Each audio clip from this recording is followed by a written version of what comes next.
LinkedIn News. Can you love yourself enough to show up and do something different, which may change the course of your life? Hey everyone, from LinkedIn News, this is In the Arena, a podcast exploring human potential. I'm Leah Smart, and every week you'll find me right here in conversation with bright minds and brave hearts, learning how we can improve our lives and our world by transforming ourselves. Today, the show's former producer, Michele, and I are sitting down to have a chat with someone who's been a big part of me getting more in touch with how I'm breathing and, more importantly, my emotions and my heart. His name's JP Crimi, and he's a breathwork trainer. Now, before you pause this because you think you know everything there is to know about meditation and breathing, which was my response before his class, let me tell you, JP's class and his work are unlike anything I've ever experienced. Going once opened up a new way for me to relate to my stress, my awareness of my body, and my breathing. So I've been doing it for 2 years, and in order to mitigate my bias, I had Michele join me for her first class and to do the interview with me, and she's here now. Hi, Michele. Hi, Leah. So, Michele, I just want you to tell everyone in 3 words how you describe your experience before we let JP take it away. All right. So I've been thinking about my 3 words. Here's what I've got. This experience was mind-blowing. This experience was clarifying. And it was also blissful. Dare I ask you more about any of those words? Sure. Yeah. I felt after the class was done as though a gate had been unlocked in my brain and I was ready to set some intention. I felt like I had clarity on what I wanted out of this next chapter of my life. And I felt like I wanted to dance. I was going to say I saw you dancing, You did. And I'm never going to let that go. So for those of you who haven't taken the course, which I'm sure most of you have not taken the class, it's on video. And so at the end, I could see Michele's feet moving around in her apartment because you can't see her full room. So it was pretty hilarious and amazing to see. All right, so if that didn't get you excited, I don't know what will. I know you are going to want to try this or something like it immediately if you want a new way to feel less stressed, more peaceful, clarified, blissful, and mind blown. Michele, any other words for our listeners? Buckle up. What a ride. All right, here's JP sharing what he's up to and why. My intention is to change as many lives as I can on this planet while I'm here with the incredible power of breath work. You know, without a doubt. I mean, it's very clear for me, and it's just to keep transforming life after life after life with breath work. And I can only get to so many people. So that's why I'm now teaching people. Well, I've been doing it for 6 years, 7 years, teaching other people how to teach breath work. So creating people in the world who are out there transforming lives as well. So that this thing is I say it's like a pyramid scheme for good. We're out there helping people for real, and until you actually experience it, you have no clue how much it can transform somebody's life. Yeah. Well, I mean, I got to you 2 Februarys ago, because a friend of mine, Jenna, who's a friend to her, was turning 50, and she said, all I want for my 50th birthday is for the people I love to join this class. And I was like, oh, okay. I mean, I meditate a lot, so I was like, okay, I'll do this meditation on Sunday. And little did I know, I got in there, and number one, I was laughing my off because you're hilarious. And I was I did not expect this person. I was expecting this guy who's going to be super peaceful and just he's doing the thing, he's in that world, even though I know Jenna well enough to know she probably wouldn't go for that.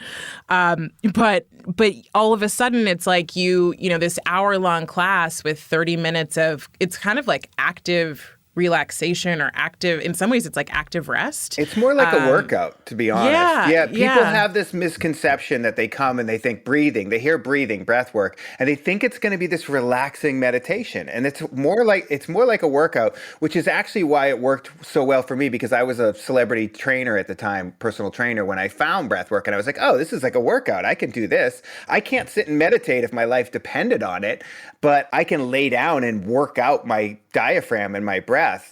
And people are kind of shocked by my straightforward East Coastness, I guess, when they show up. When I used to do classes in LA on a regular basis, I would have to take the 10 freeway to the 405 to the 101 or whatever.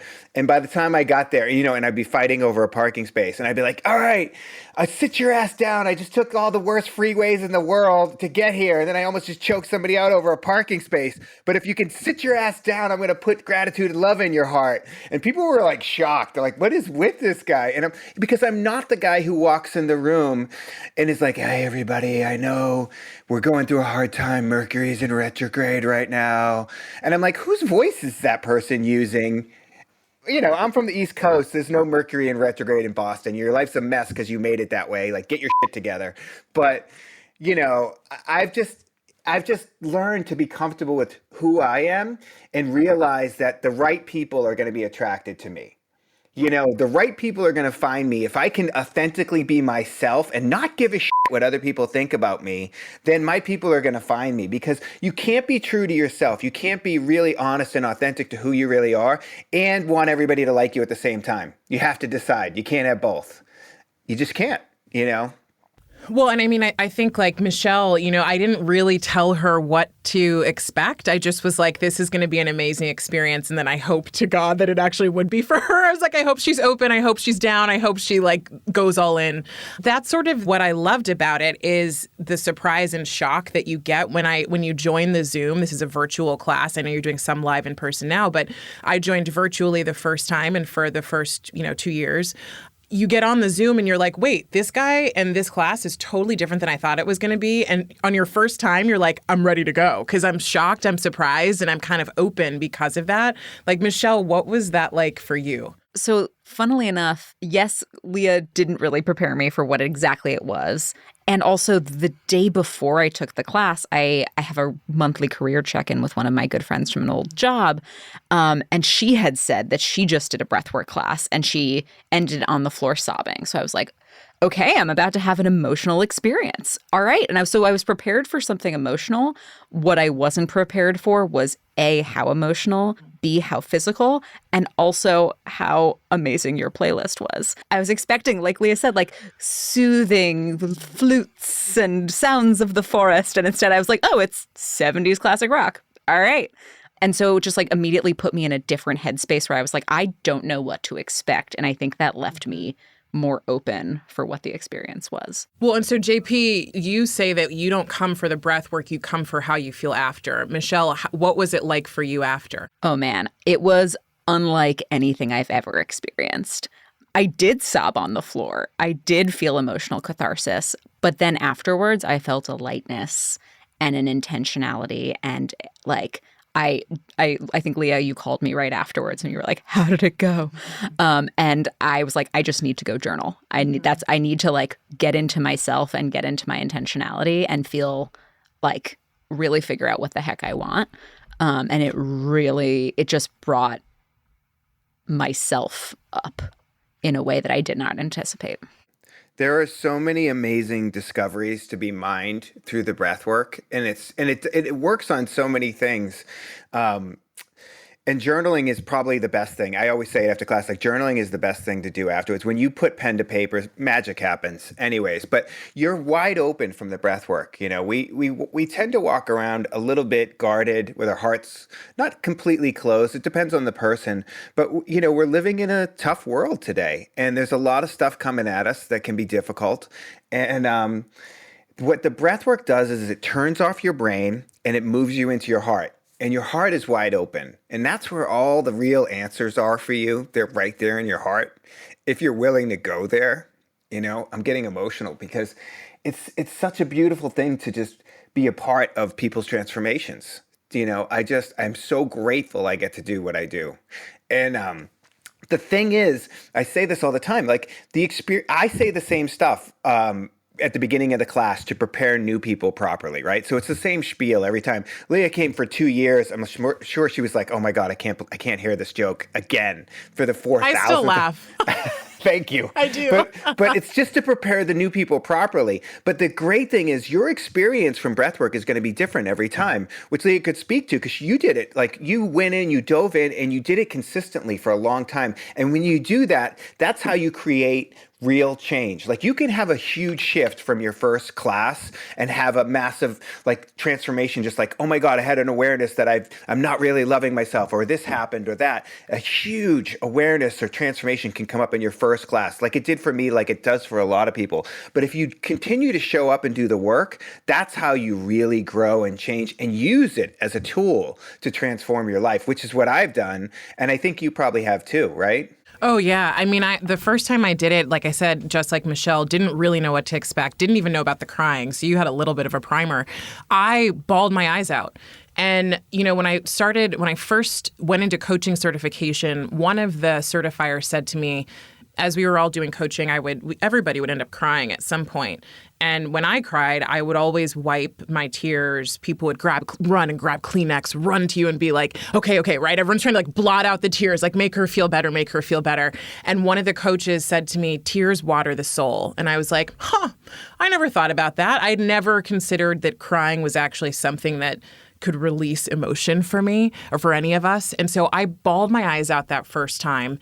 And I was like, I have to come back because I knew there were more tears. And I cried and I cried and I cried probably for the first 3 months. I had really teary experiences and I don't have those as much anymore. Then it started getting a little like wild, like my brain would turn off, like truly turn off. I had an experience where I felt like I was falling like out of my body and I got scared. And like, I actually stopped coming for a little bit because I was like, what is happening? Like, what is my body doing?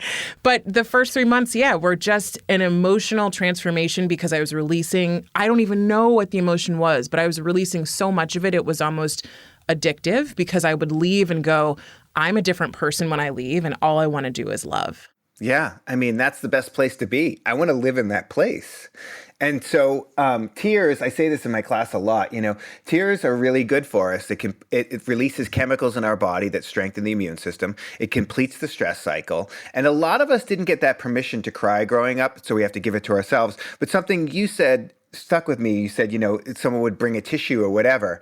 I talk about this in my teacher trainings where I'm a trained interventionist. I don't do interventions anymore. I used to be a celebrity sober companion.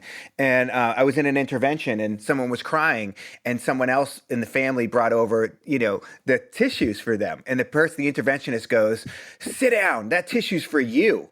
It's not for them. We're all comfortable with their crying. You're not comfortable with their crying. So what that did was when you give somebody a tissue, you're interrupting the process and you're sending an unconscious message to that person that I'm not comfortable with your tears, and it stops them from crying. That's why most good therapists will just have the tissues on the table. They don't hand you the tissue.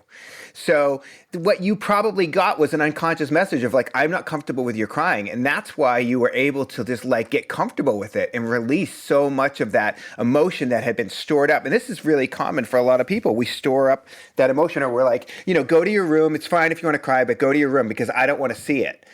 That's sending a message like, I'm not comfortable with your emotions. They're too big for me and I can't handle them. And, our parents, if they knew better, they'd do better. My pain growing up was in my vulnerability. I'm very sensitive and I'm very vulnerable. And I really tried to not be that because other people weren't comfortable with it. And now I'm very comfortable in my vulnerability. So your greatest wound can become your greatest strength. It's one of the things that makes me really, I think, unique and special as a breathwork teacher is, I'm a no-nonsense kind of guy in the beginning of the class. And like, I don't give a shit, lay down, we're going to do this, And then in the class, you hear me get vulnerable. You hear the emotion coming from me. And what comes from the heart goes to the heart. So what I'm doing is I'm opening my heart so that I can connect to your heart, giving you the permission to get vulnerable in the class. And that's, I think, my gift, what makes me special about a breathwork teacher. But you don't have to do that as a breathwork teacher. Like I tell my students, I'm like, if you can just get somebody to lay on the floor and breathe, they're going to have a massive shift. They're going to have a transformation. You can literally be the worst teacher ever on the planet. And if you can just get them to do the breathwork, they're going to be like, that was amazing. Oh my God, you changed my life. And so, anybody can teach this if they're willing to, show up and learn, JP, I was wondering, could you explain for listeners who may have no idea what breathwork is? breath work is an umbrella term, and it's like saying fitness. It's like, oh, I do fitness, right? And you're like, okay, you do fitness? Do you do CrossFit? Do you do yoga? Do you do spin? Like, what do? You can't just say I do fitness. Breath work is so many different types of breath work. There's Kundalini, and there's box breathing, and there's this and there's that, and they're all amazing methods. And I've studied them all, and I've learned them all, and I know them all. But I focus on this one technique. And the reason I focus on this one technique is because in one session, it will give you a massive shift, a massive transformation. So why would I do all that other stuff? I do all that other stuff. I use all that other stuff. But like what I want to see, what I want to get from people is this massive shift in one session. There's so many things out there that people are saying, oh, this is transformative. This will change your life. And like, it's all bullshit, but this actually will in one session. And what it is circular breathing, conscious connected breathing. 2 breaths in, 1 breath out, in and out through the mouth. And you're like, yeah, I've been breathing my whole life. How can this 2 breaths in, 1 breath out, so going to cause all this? It's going to make me cry. It's going to do all this stuff. Like, you just can't wrap your brain around it until you actually do it. And I get so many people who just like, they have no idea until they lay down and breathe. But what it is that we have all this stuff stored in our nervous system. Our sympathetic nervous system is my personal belief, right? That's the fight or flight. Parasympathetic is rest and digest, right? So when we breathe through our mouth intensely in this way, it breathes into our sympathetic nervous system, and that's where all the trauma, that's where all the stored emotions are. And a lot of times it's just sitting there waiting for us because we're breathing shallow all the time, or we're holding our breath because we don't want to feel those emotions. We're at work, we got stuff going on, we don't want to have a big cry at work. But if we just started breathing deep, we would feel them. And a lot of people breathing is getting bigger and bigger. So most people go, oh my God, breathing through the mouth? What? You're supposed to breathe through the nose. I've read about breathing. Breathing through the nose is the best way to breathe. Yes, breathing through the nose is the best way to breathe 99% of the time. But this technique, this specific technique, breathing through the mouth, for massive shift, for massive transformation, to clear all your stress, to clear your anxiety, your trauma, all your stuff out, totally worth it. A little bit of mouth breathing is actually good for you here and there. And for me, it actually taught me how to breathe better into my diaphragm, and then to get aware, and that I'm like, oh, am I breathing through my mouth, or am I breathing through my nose? So it created an awareness in me that wasn't there prior to learning breath work. So now I'm always conscious of, am I breathing through my nose? Am I breathing through my mouth? Am I breathing down into my diaphragm? It creates an awareness around the breath, because most people are walking around unconsciously breathing. It's one of the only things that we can do that's both conscious and unconscious. My struggle has been anxiety. I'm also a very heady person, which is, I think, common for people with anxiety, is like, I'm very intellectual, everything's heady. I spent less time, I think, in my body and like really aware of my body. And so I've been loving this kind of exploration I've been doing of what is in our body and the somatics kind of healing process. When I did your breathwork class, what I didn't realize was that I was literally breathing from here up, and I say here, and it's basically like the very top of my rib cage up. My anxiety was sitting right in my chest, and that's basically where I was breathing. So when I did your class, I had no idea. It was almost painful. I had no idea how deep my breath could go, and how for years I have been keeping my breath from going into my diaphragm. And I swear, you're right. Like, it was like the experience of opening that has made me more conscious, but it also was what felt like got me to the place where I could release these emotions that I didn't even know I had. And you're crying, and it's like you say when you do the intro, you're like, who's that crying? And it's like, it's me. Hi, I'm the problem. It's me. You know? Yeah. I mean, when I discovered it, I was a personal trainer and had been for 20 something years. And I hadn't taken a breath into my belly and in my diaphragm because I was always trying to keep my abs tight and look good. Right. So, and that starts at a young age. Somebody pokes your belly or says you got a big tummy, and then we're holding in our abs. We're holding in our diaphragm. We don't even realize it. I think I know why you weren't breathing deep, but do you know why you weren't breathing deep? What do you think what's the discovery that you made there? We're going to take a quick break. I'm pausing here because this is so good, my friends. Your breathing patterns change depending upon your body's state. So when you're stressed, it's different than when you're asleep, when you're riding a roller coaster, or giving your close friend a hug. I know this might sound like a duh moment, but it means that you can sort of start backing into how you're feeling based on how you're breathing. For example, I always know when I'm stressed because I'm either holding my breath or breathing only into the upper part of my chest. So take a minute and notice what your breathing might be showing you about how you're doing. Michelle, how's your breathing? Oh, love that. All right, Michelle's doing great. When we get back, I'm going to share my thoughts on why I probably wasn't breathing deep based on a new book I'm reading.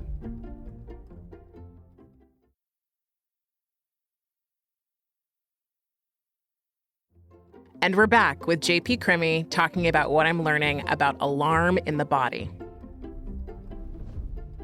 I'm just finishing a book called Anxiety RX, and it's a doctor who wrote this book about anxiety.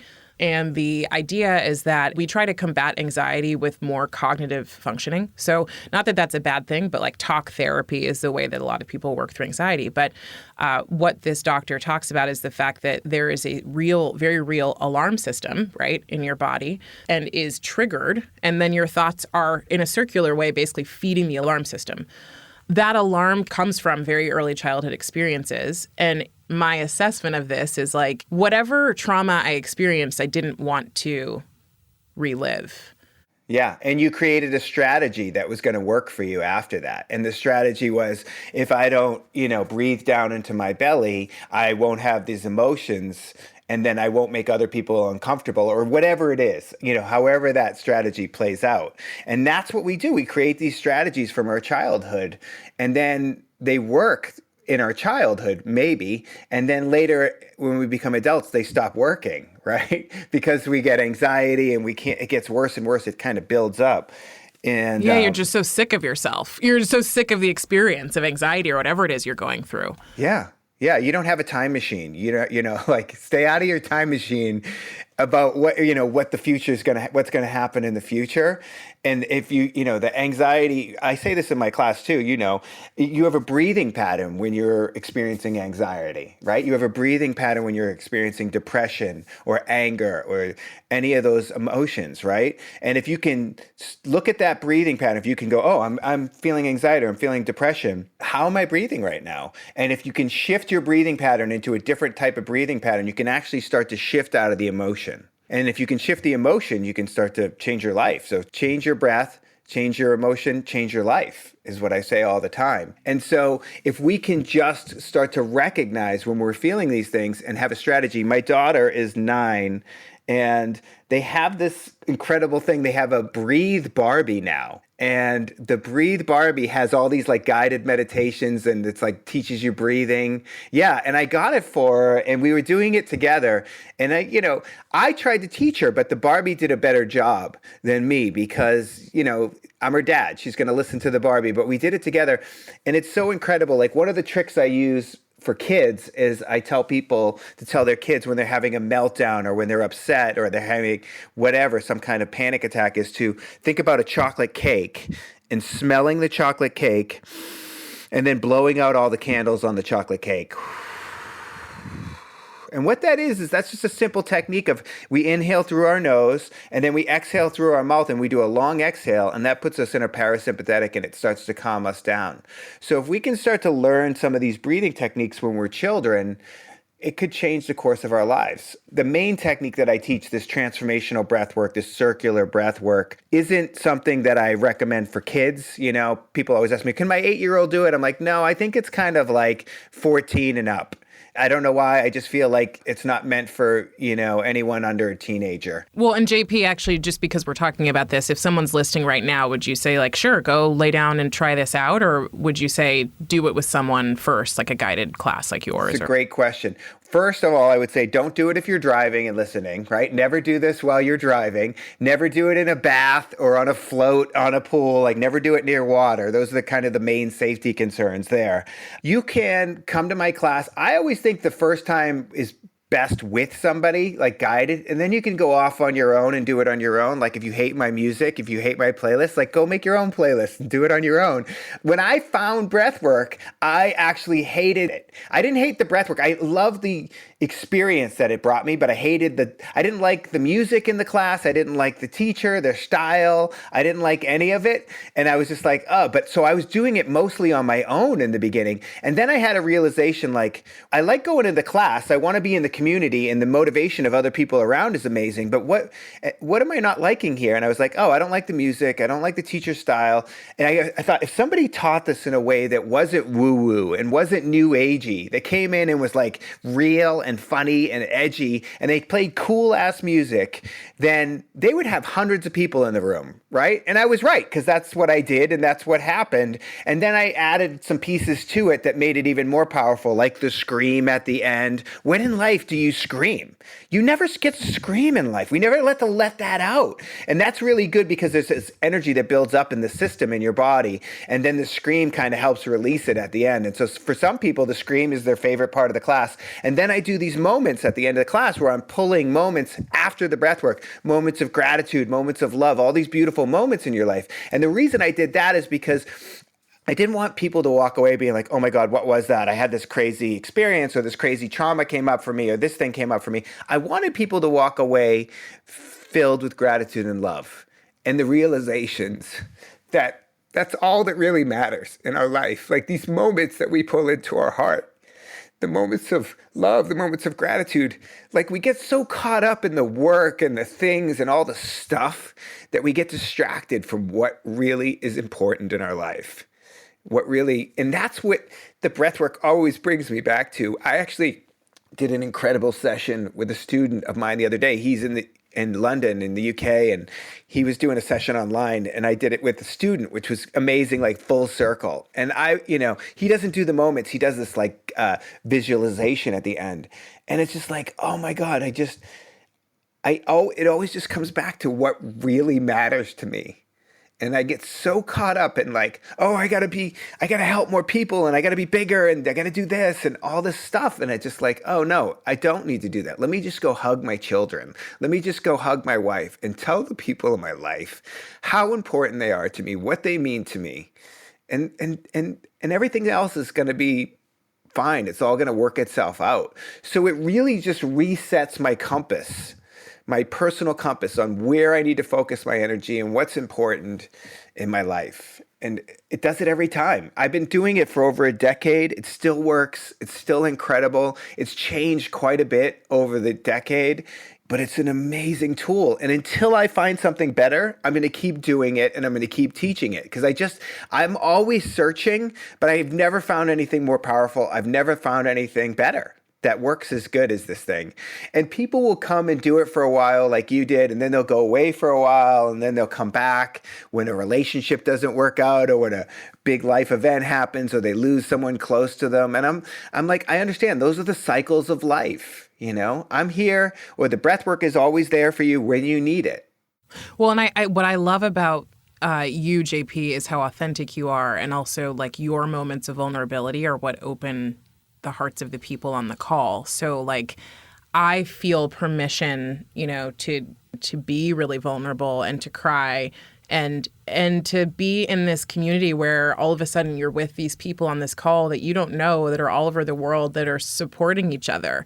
And you're watching how people have opened up. And a lot of that is in part is due to you because of what you've shared. Like I've been on calls where you've lost friends, and you've talked about, losing someone. I've joined calls, last year around this time, I had lost a really close friend, and I was like, I have to go. And I bawled my eyes out. And I felt safe to share that and to like fully release. So I think what you've created and what you're continuing to build is so powerful. And the vulnerability is really, aside from the music and like the hilarious jokes, the vulnerability is part of what makes people come back, because to your point, you come from the heart, and our hearts are open when we're doing breath work. And so it's like all you want to do is live in your heart. And I felt like in addition to feeling permission to mourn things like past traumas, I also at the end felt the felt permission to dance. Yeah, I saw you dancing. I was going to say. I was just, saw her feet going. I just was like, I feel free. I feel open. I feel permission to move my body in a way that I usually don't. You know, working a desk job, I'm usually very like buttoned up, very confined to my torso. And I just felt like I wanted to move and to express what was in my heart that way, which is a rarity for me, I think. We're human beings. We're supposed to move our body in this celebration. I mean, dancing to music has been around for thousands of years, right? From like drumming in Africa, right? It's been around forever. Like, it feels good. Like, you know, and I'm a white Irish guy from Boston. I can't dance to save my life. It used to take 15 gin and tonics to get me on the dance floor. But, you know, it still feels good. I don't give a shit if I can't dance, if my moves are terrible. It doesn't matter. You know, and I want to touch back on something. Grief is tough for all of us. And they say that grief gets stuck in the lungs and that we kind of like, it gets stuck there and we don't process it fully. And that's why breathwork is one of the most beautiful things I've ever experienced for grief. And everyone is going to experience grief in this lifetime. You're not getting through this life without experiencing grief of someone you love. It's just not going to happen. So what are you going to do about it? What tools do you have? Like, were you taught any tools to cope with grief? Nobody teaches. They don't teach that in school. They don't teach that anywhere. They're like, oh, someone passed away. You know, I'm from the East Coast. It's like, oh, they're in a better place now. You know, like that. There's no tools. Good luck to you. Yeah, like it's like religion is. They have things that they try and comfort you with, but there are no real actual tools taught to people out there. And this is the best tool that I've ever found for grief. And the heartbreak is another one. Like, we're all going to experience heartbreak at some point in our lives. I mean, unless you're just going to lock yourself away, but we're all going to experience heartbreak. And what we do is we close off our heart after that heartbreak. And we're like, oh, I'm never going to let anyone hurt me like that again. So you're never going to love again, because you cannot have both. You cannot close yourself off to the heartbreak and the grief and open yourself up to love and gratitude. So you have to decide, am I going to live with an open heart, or am I going to close it off and not feel because if you close it off to the heartbreak and the grief, you're not going to feel the love and the gratitude. So I've just made a choice to live with an open heart. So this is kind of wild. I've been doing it so long. When I'm in the room with people, I can hear that person's grieving someone over there. That's a breakup over there. Like, I can hear the different cries, which is wild. My wife, when we had our daughter, our first child, there was a DVD that she got, and the DVD was amazing. I thought it was BS, and you could hear the baby's cries. Like, this cry means that they need their diaper changed, and this cry means that they're hungry, and this cry means that they have gas. And there was like 5 different type of cries to listen for, and we watched this DVD together, and I was amazed by it. And now, you know, I have an ear that's tuned in the room that's like, that's grief. That person lost someone. That's heartbreak. That's old trauma. You know, it's wild. I just got woo-woo, which is not my style, but I think there is some science behind it. And what's funny is there's all this woo-woo stuff, and then if you dig deep enough, you can actually find the science behind it, right? Like saging the room is like a very woo-woo thing, but there's actually properties in sage that are cleansing for the room, that the microbiomes and kill all that stuff, and it's really good for the to clear out germs. Well, I think it's like a lot of these things do probably have a lot more scientific validity than we know, but what gets funded is what gets researched. So it's like, you know, if someone's not funding it, then, you know, you end up in the woo-woo category. But what I love and what we've done, I think, really well on this show is trying to make some of these things that feel like they could be woo-woo or not understandable a little more accessible, which is why I love what you do, because anybody could join your breathwork class and feel like they belonged there, like it was okay. And for a period for me, you know, before I started meditating, like seriously meditating, I was like, I don't feel like I belong in any of these rooms where I'm showing up to do meditation or to do yoga, because everybody's like got their thing and they feel it's almost like the thing that is, it's crazy. The thing that's free, that is one of the most powerful ways to transform yourself, can also feel like you can also feel excluded from it in some ways. So I think what you've done is create a space where it's like, oh, if this guy can show up and like he can like curse and like yell and scream and do whatever and still be this and like literally use show in an hour. I feel like the spectrum of what it is to be human. Totally. It's like at the start, you're like, you're joining late, like, screw you. And then you're crying like 30 minutes later. You can see that I'm annoyed at the beginning at people. Totally. I'm irritated. I don't give a shit. I'm like, what are you doing? Sit up. Give me your attention. Why are you laying down with your eyes closed? How are you going to learn it with your eyes closed? Sit your ass up. And then I'm going and like, if you didn't get the email, it's because you unsubscribed like an idiot. We can't email you if you unsubscribe, you moron, you know, like, and then I go into like the funny stuff, and then I go into the emotional stuff. I go through, and listen, that class feels amazing for me. Like teaching that class, like it's the same thing for me. Like the people who are going through it, like I feel amazing afterwards. I've gone through the whole experience myself. I feel so good after teaching that class. And I'm always so grateful every time I get to do it. And the funny thing is, you were talking about, my style is a lot of women will come. It's 70% women, right? And then they'll go, oh my God, my husband or my boyfriend would never do this, but he'll do this with you because you're like a guy, you're right? A dude. And so you're a dude. And they bring their husband or their boyfriend to my class the next time. And I can see the guy just sitting there with this look on his face, like, I cannot believe she dragged me to this shit. And that's my guy. Like, I love having people in my class who think it's stupid, who don't want to be there, who think it's not going to work. I'm like, I'm going to crack that person open and I'm going to make them cry like a little baby with a skinned knee. And it's like, and then that guy comes up to me in the lobby or whatever. He's like, hey man, can I give you a hug? And I'm like, sure. And he gives me a hug. He starts crying on me. And I'm like, it's amazing because you don't have to believe it's going to work for you. You just have to show up and do it. I was super skeptical. The more skeptical you are of it, great. You know, it's gonna be a bigger experience because you're gonna be like, I have no expectations here. I just think this is stupid. But if I can actually get you to do the breath work in the way that I show you, you're going to have an experience. I don't know what that experience is gonna be, and it's gonna be different every time you do it, but you're gonna have some kind of experience. JP, you always read something at the end. Do you have anything right now that you would be open to reading? Sure. Let me see. Let me dig something out. I always like the heart prayer. I think the heart is prayer? one of them. Yeah, I love that one. Yeah, that's a beautiful one. It, it's been around for me. That was the first one I used, and it's really special. And they don't actually know the source of where it comes from, so I've never been able to find the source of it. But it's a beautiful prayer. Let's see here. Heart prayer. I am in this body, but I am not the body. I and the body are separate. The body is mine for only a short time. Even if I live 100 years more, it will go by like a flash. Everything outside of my heart is not truly mine. I own nothing in this world. Everything I own is contained in my heart. The love I have for others and the love they have for me, the love they feel for me is mine. My connection with God is mine. My wisdom is mine. My joy is mine.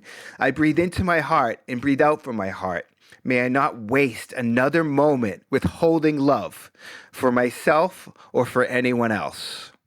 Oh, that gives me the chills. Yeah. I need to find things that move me. Like, I don't want to just do a class. I want to be moved myself. And I want to move others in that process. Otherwise, I'll just go do some other stupid thing where I can make money. Like, I'm not in this for the money. I'm in it because I feel good at the end of the day. And it makes me know that I'm doing good work on this planet and that I'm paying it back a debt that I owe. You know, that it's just, it just feels so good to help other people. And yes, you know what? I get annoyed. People are annoying. People annoy the shit out of me. That is the human experience. And I love people at the same time. You can be both annoyed and love people, right? There is the dark and the light. And so, I just thank you so much for having me on today. Yeah. I haven't felt as energized as I felt to join your class until I was able to bring Michele. And I'm normally excited to join, but like the idea of knowing that Michele was in the room, like as soon as I saw her, I was like, Oh yeah. I was like, that feels so good. Like I was like, I'm in, and like I'm always in, but I was like really in because I felt like I was sharing something that was so powerful and so meaningful that it changed my life. And I knew when I took your class the first time that I was going to have to interview you. I was going to have to talk to you. I just didn't know when, but I was like, let's see, it'll come. But there was the beauty of being able to give something like this to someone that they can use for the rest of their lives is a game changer. So I thank you for doing the work that you're doing and just for showing up as your authentic self because it's felt. And that's why people come back. That's why people show up is like it's so you, and it's so much permission for us to access parts of ourselves that maybe we never would if not for the class. So I so appreciate you. Thank you. And I'm going to have you answer these 3 statements. Okay. The first is better humans are. Better humans are necessary right now on this planet. Fair. So necessary. Better work is. Better work is loving yourself through your mistakes, because you're going to keep making mistakes. I'm going to make probably a couple mistakes today, definitely some more next week. But if I can stop being so hard on myself on my mistakes, about my mistakes, I can do better work in the world. It's not about the perfection of the work. It's about loving myself when I make mistakes when I'm doing the work. And the last one is a better world has. More compassion for ourselves first and then for others. Because I can't have compassion for others if I don't have compassion for myself. That's right. Can't give what you don't have. Right. Love that. JP, thank you so much for joining. That was awesome. That was the breathwork coach, JP Crimi. I'm serious, everybody. Find a breathwork class focused on the core technique or conscious connected breathing. It will change you. I mean, Michelle, would you not agree? 100%. This was unlike anything I've ever done before. I was going to say, you're going to go back, right? I'm signed up for this Sunday. Oh my God. Maybe I'll see you. I don't know. So I've been doing it for 2 years, and it's like, I don't go every week, but I always know when I need to go. And people now always tell me they know when I'm different because I've done breath work. Yeah. And I know when I'm different. So I probably should just meet you there. Yeah, I'll see you there. Yeah, so happy to know it. This is the beauty of converting people. And now I have an accountability buddy. Okay, everybody. One big thing before we go. You can all probably tell by now that I'm super committed to personal development because I believe it affects who we are everywhere we go. But for me, it has not been the motivational talks that make you feel good for a quick second that have helped me change. I am deeply committed to learning and sharing the tools that we can actually carry with us for a lifetime. That motivation stuff feels pretty easy, but the business of working yourself through tough stuff, is what makes you resilient, deeply empowered, and able to thrive. So, try that tool you've been interested in that maybe you thought was a little weird. Here's what I've learned. Just because it's not mainstream doesn't mean it's not valid. If you're leaving inspired to try breathwork or something else that can help you, text this episode to a friend and help other people like you find our show by leaving us a rating before you go. Even better, write a 1-sentence review telling me what tool or practice you love that's helped you develop yourself. And as always, you can find me on LinkedIn writing about human potential and meaningful living. In the Arena is a production of LinkedIn News. The show is produced by Franz Bowen and Rafa Fariha. Joe DeGiorgi mixed our show. Courtney Coop is head of original audio and video programming. Dave Pond is head of news production. Dan Roth is the editor-in-chief of LinkedIn. And I'm Leah Smart. Thanks for coming on the journey with me, and I'll see you next week.